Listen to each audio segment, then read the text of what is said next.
Yeah, sorry that I took so long. I had a very busy last month of college and yeah, sorry there isn't any skits this week, but maybe next month. Maybe next month. This is how you pay a troll.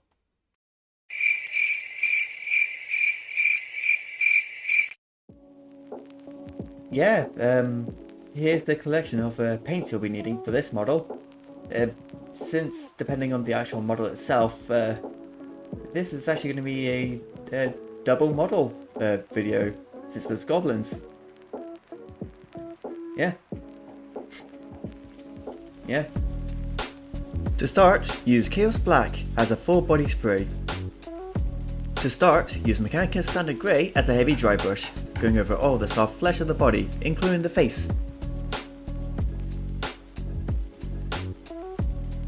Then Dark Reaper, same as the Grey, but this time going over all the hard stone-like hide.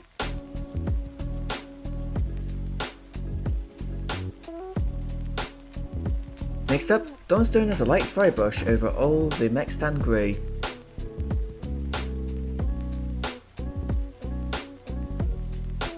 Fenris Grey afterwards, as a light dry brush over all the Dark Reaper areas. Cadian Flesh Tone next. This is gently going over all the lips and ear insides. You'll need a few layers since it is a layer paint.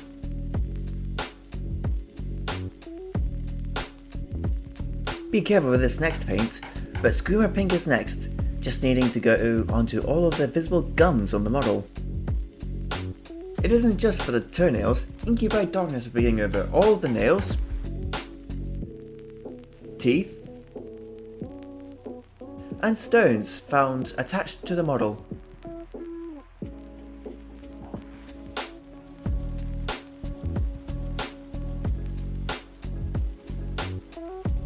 Dried Bark is up, only going over all the bits of wood.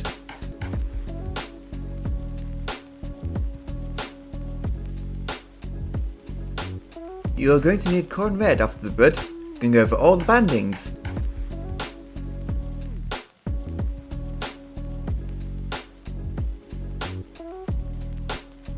Time to reapply Abaddon Black over all the goblin robes, which the greys are a good colour, it's not what we're looking for.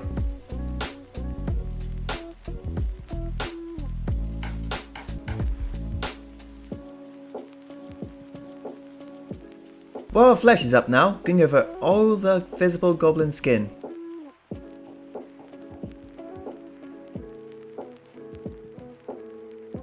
Morghast Bone was made to be the skeleton paint colour, and that is what we are using it for now.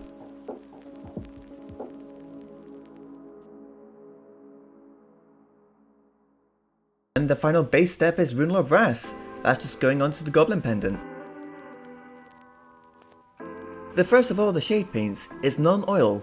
This is going over all the nails, stone and wood on the model.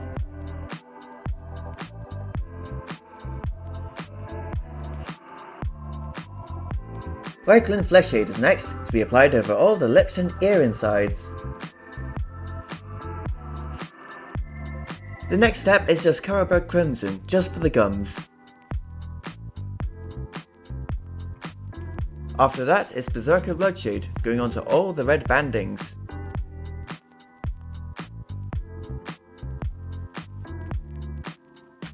Next is Cassandra Yellow. This paint is going to be applied on all the teeth of the Trog.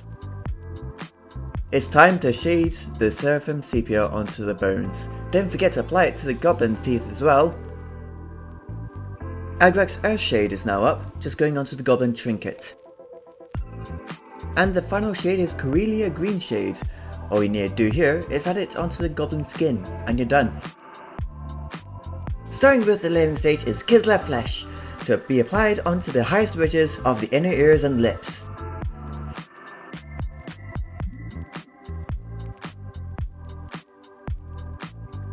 Pink Horror is up, being used as an edge layer for the gums. Different placement for the graphic this time, but Gorthor Brown is next, making the grain of the wood for the club.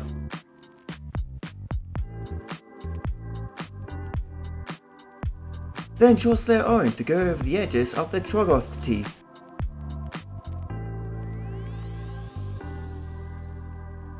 Next up is Rastacker Red. This will be giving out edge highlights to all the corn red details and will also be used later for another part of the model.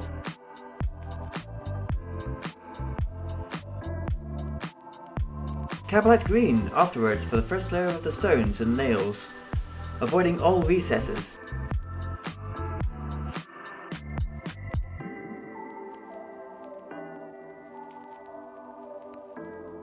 Next up is Ushabti Borne, being used on both the skeleton and goblin teeth.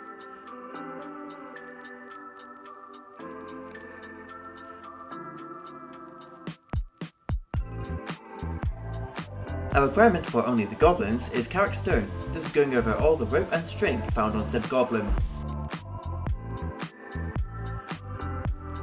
Afterwards, it is a mixture of raw flesh and pale sand, as I don't have any Warboss green. For the amount of needed for the pale sand is very low. Unfortunately I used a bit too much of the pale sand in this example, but hey, it still worked. Continuing on with the goblin grind, it's Dark Reaper, being used as an edge highlight for both the robes found on both the skeleton belts and the goblin himself.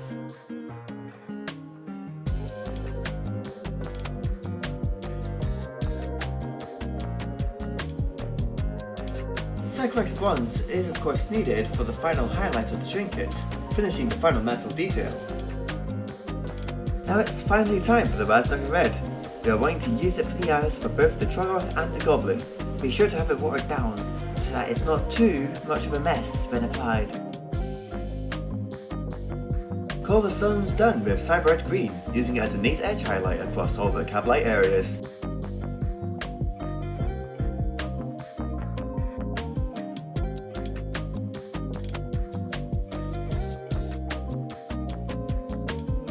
Finally, super tiny dots of Screaming Skull just to complete the Troggoth teeth.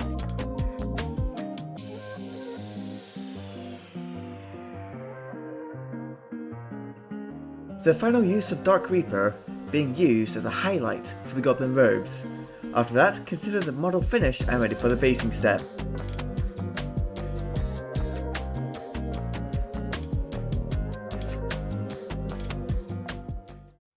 So, Warhammer TV did a video a while ago. I'm using that same technique, but I didn't use Lamian Medium.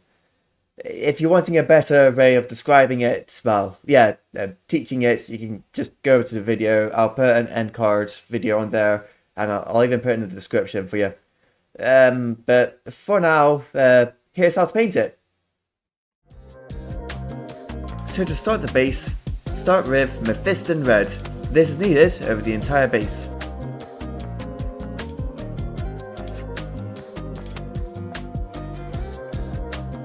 Then stipple on some Choice Layer Orange in random places all over that red. After that is Fire Dragon Bright. Same as Choice Layer Orange, you're just stippling it on in random locations. We will be using Rockgut next, over all that red.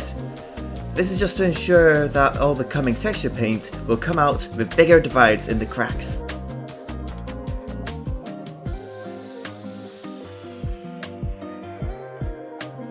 We will be using the Modern Earth Crackle paint over all the base, then let it dry for a few hours or use a hairdryer for faster results. I just let it dry because I don't really have a hairdryer. After scraping away any excess texture paint, use Abaddon Black once more to paint the rim of the model.